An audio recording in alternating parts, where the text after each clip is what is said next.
Hello everyone, I'm JG and welcome back to Music Forever, where today I'm going to be reviewing the new album from Panic! At the Disco, Pray for the Wicked. Now, Panic! At the Disco, this is now their 6th album for this pop-punk kind of term pop-rock group, and one thing that I really like about this group overall, or I guess project now considering it's just Brett and Yuri really, is that, every project for the most part has had a very unique sound to it, whether it be the folkier sound of Pretty Odd, or the more electronic tinged Too Weird to Live, Too Rare to Die, or something like that. The album is called. I'm bad with names. But yeah, I really like that about Panic! At the Disco, how each project for the most part felt pretty different from one another, and it gave each album its own identity and something that I could really latch onto. I do feel that kind of went away to some extent with their last album, Death of a Bachelor, which is, while it was an album I enjoyed overall, it was still easily my least favorite Panic project just because it felt a bit all over the place in terms of what sounds it was going for, and just didn't really have all that much of a distinct sound to it outside of, like, generic kind of pop rock, really. Now, I do, like I said, I still do enjoy that album. There are some great songs on that album, some that are even in my, top 10 or so Panic! At the Disco songs, I would say. I've never quite made a list for that, but I could say with certainty some tracks from that album would be on that list. So going into this album here, I wasn't quite sure what I was going to be getting. I was a bit afraid that it was going to go, not really change up its sound much more, and it was still going to maintain that very just generic sort of pop rock sound. But at the same time, I thought, maybe it will step into a more interesting direction, given that the last album, Brendan Urie maybe was just, he had lots of ideas maybe he wanted to do. He couldn't quite decide on one to stick with for the entire album. And maybe after, getting all that out of his system, he'd, focus on one idea a bit more for the full length of a project. When I heard the first 2 singles from this thing, I was, pretty satisfied with them. They actually appear towards the front of this album, the first 2 tracks, in fact. However, they're kind of reversed in order from what they appeared on when they were first released together back a few months ago. I did enjoy both of those songs. I wasn't, like, blown away or anything, and I'm still not necessarily blown away by either of those tracks, but I still do think that they are decent songs. I feel like they're some of the better cuts on this thing.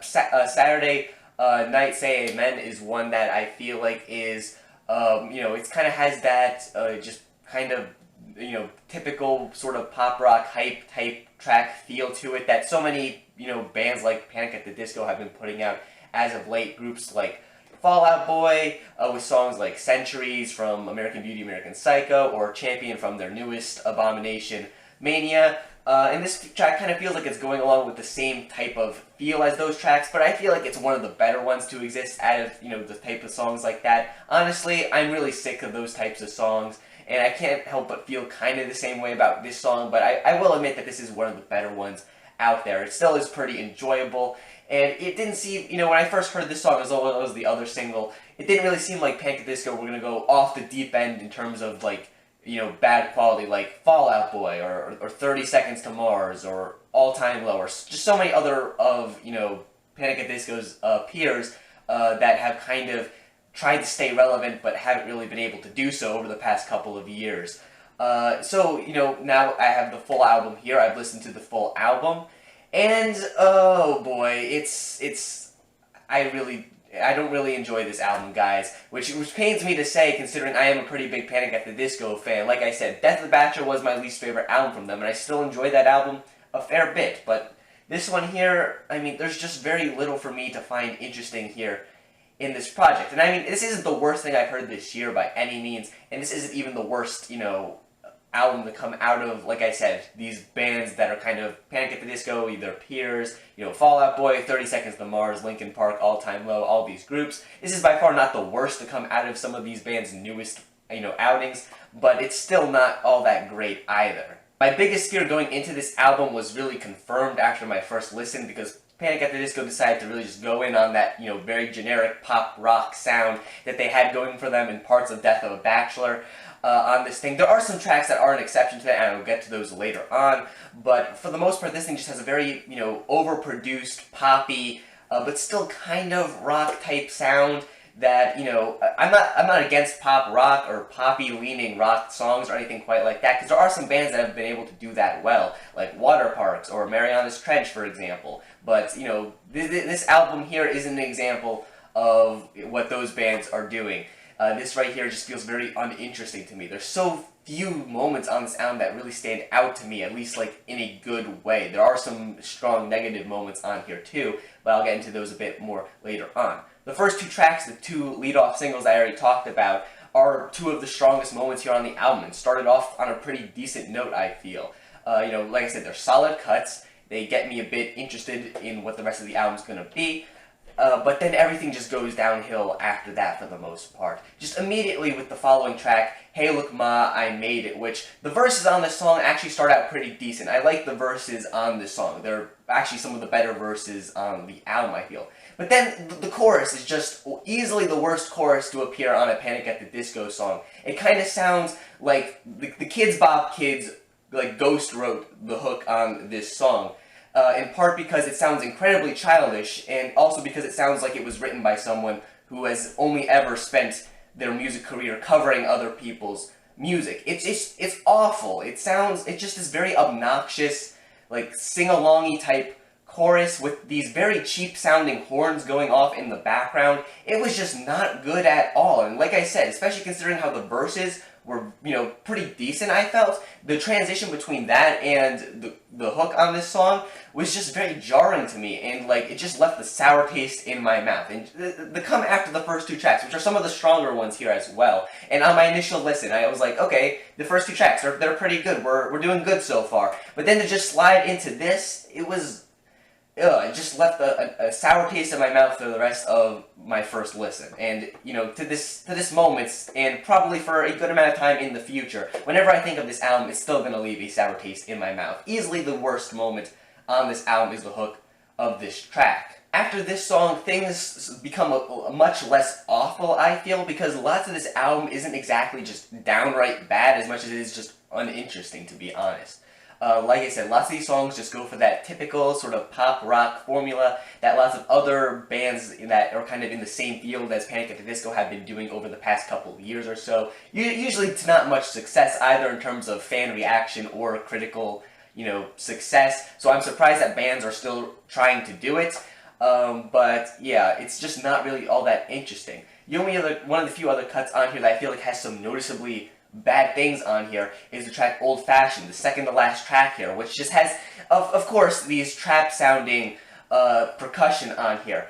Why Panic at the Disco? You were our only hope. You were the ones that weren't going to do the trap. You weren't going to do the trap, but I mean, you did it anyway. I mean, I guess alternative kids need trap music too. I just don't know what to say about this. Why is it that every pop rock band out there is trying to do trap instrumentals in their music? I mean, personally, I'm not a big fan of trap music, and I understand that some people might be, and they might like that, but I really feel like the people out there who like trap music and love trap music, and the people out there who like, Panic at the Disco, Fall Out Boy, Linkin Park, whatever, those bands may be, I feel like the fans of those two groups that intersect isn't all that big of a group, honestly. So, like, who is being appealed to here? Just fanboys and fangirls that are just going to eat up whatever you put out?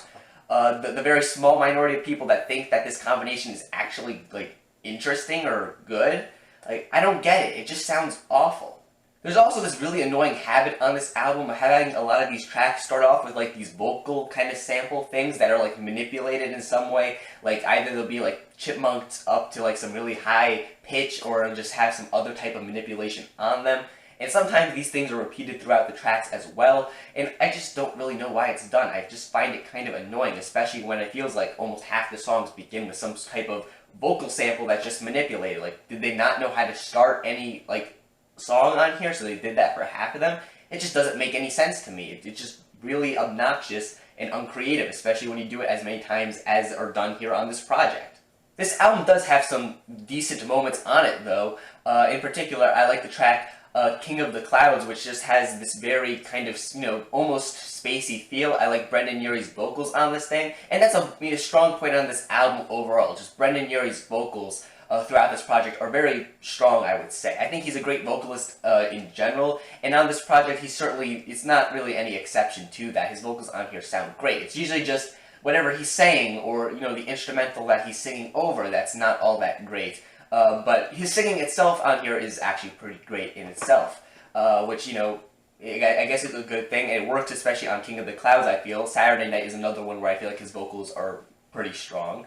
But, you know, outside of some of these stronger tracks, it doesn't really save the album all that much. I do also like the closing track on here to some extent, Dying in LA. It's this more stripped back, piano type ballad thing. I know, of course, ending an album with like a stripped back piano like ballad is, you know, a pretty cliche thing to do, but given a lot of the rest of this album and what it threw my way, I was happy to take this song. I was accepting it with open arms at this point. But yeah, Dying in LA is just this pretty, like, you know, solid piano ballad thing that closes out the album. I like Brendan Urie's voice on it. I like how it's a bit more stripped back here. It doesn't sound as overproduced as the rest of the album. And, you know, it's just a very solid cut, and it's a decent way to end the album. Honestly, between the fact that Dying in LA and King of the Clouds come at the end of this thing, and the fact that, you know, the first two singles that are pretty good come at the beginning of this thing, I feel like the start and end of this album are really the strongest points on it. It's just really that middle part that's really, you know, uninteresting for the most part, and at times kind of obnoxious. Really, you know, the biggest problem with this album, I feel, is that it just doesn't really throw anything interesting my way. It's just, like I said, has that very generic kind of pop rock feel to it. Nothing really stands out as being super interesting. At times there will be some things that sound a little bit different from that formula, like they'll throw in some horns or something, but lots of times when they do that, it sounds very cheap and just, you know, not very pleasant sounding, or just kind of obnoxious, which is disappointing considering, like I said, Panic at the Disco are a group that, on previous efforts, I feel like were able to mix, you know, different sounds from project to project, and that I feel like was one of their strong suits. But here, they're not really doing it all, like at all, really. Also, this isn't necessarily a strong point or a negative point, but there's just so many moments on this project where Brendan Urie is like talking about drinking or like smoking weed, like. Brendan Urie, are you okay? Are you like, are you going through something that you need to like escape from? Like, I'm genuinely a little bit concerned for Brendan Urie after hearing this album, just because he brings it up on like at least half of the songs here, either one of those things. Like I'm not really sure what was going on there. Was he trying to be like, you know, was it trying to appeal to that trap crowd again? Not really sure. Like, I'm a little bit concerned for Brendan Urie. That's all I'm saying, guys. Maybe we should all be, but. Either that, or he just really couldn't think about much to write about here on this album. Because the lyrics are just not really super memorable on a lot of this thing either. I mean, I've never been, you know, head over heels for Panic at the Disco's lyrics or anything quite like that. But, you know, at least on previous albums, they've had memorable moments of lyrics. But here, it's just, you know, kind of average, I guess you could say. There's not really a lot of super awful lyrics, but there's not really any super strong lyrics either. It's just middle of the road for most of the project. So overall, I really didn't enjoy this project. I mean, like I said, this is far from the worst thing I've ever heard, especially this year, but given the expectations I had going into this thing, given that I'm a pretty big Panic at the Disco fan, and given that I did enjoy the first two songs released from this thing to some extent, like I said, I wasn't head over heels for them either, but they were still decent cuts, much better than the lead-off singles we got from groups like Fall Out Boy, or All Time Low, or Linkin Park. I mean, these two tracks from here make those tracks look, you know, these two tracks look much better in comparison, is what I'm trying to get at. But still, the rest of this project, a lot of the, you know, deeper cuts on here just weren't worth the wait, honestly. They just didn't really have much of an impact on me. And when they were having an impact on me, at times it was positive, but at times it was also negative. So it just really ended up being a not too pleasant experience overall. Honestly, I could see myself returning to some of the stronger cuts on this thing, like the lead singles, or King of the Clouds, which, like I said, I still think is probably the best cut on this album. But outside of that, I really don't see myself returning to any of the other cuts on here, because even the strongest cuts on this album don't, you know, begin to compare to the stronger cuts on Panic's stronger projects, or even some of the weaker cuts on Panic's stronger projects. And I'm not just someone who wants them to make, you know, Fever over and over again, because, you know, that is probably their most well-known, well-liked album, but still, the thing about it is that, you know, those albums, those earlier albums from their first four, I would say, they all had a lot more personality, I feel, to them, a lot more strong, you know, moments, and a bit more heart to them. This project here just doesn't really have that heart and that, you know, spark that I really liked seeing in Panic's earliest material. I'm not saying it needs to sound like their earliest material. Yeah, I want it to sound different, but I also want it to have that same, drive and emotion and heart that those earlier projects did have. So I'm not just someone here who only wants them to make the same album over and over again. And in fact, I'm not even the biggest fan of Fever as an album. It's probably, I prefer the other 3 albums they put out in their first 4 to that one, honestly, which is kind of an unpopular opinion, but still, if it gets the point across, I guess that's it. So yeah, I wasn't the biggest fan of this thing, but it's perfectly okay. If you love this thing, or if you hated this thing, leave it down in the comment section down below. I greatly appreciate seeing your opinions. But yeah, thank you for watching. Comment down below, leave a like, subscribe to the channel for more music-related content, and thanks for watching, guys. Stay gold.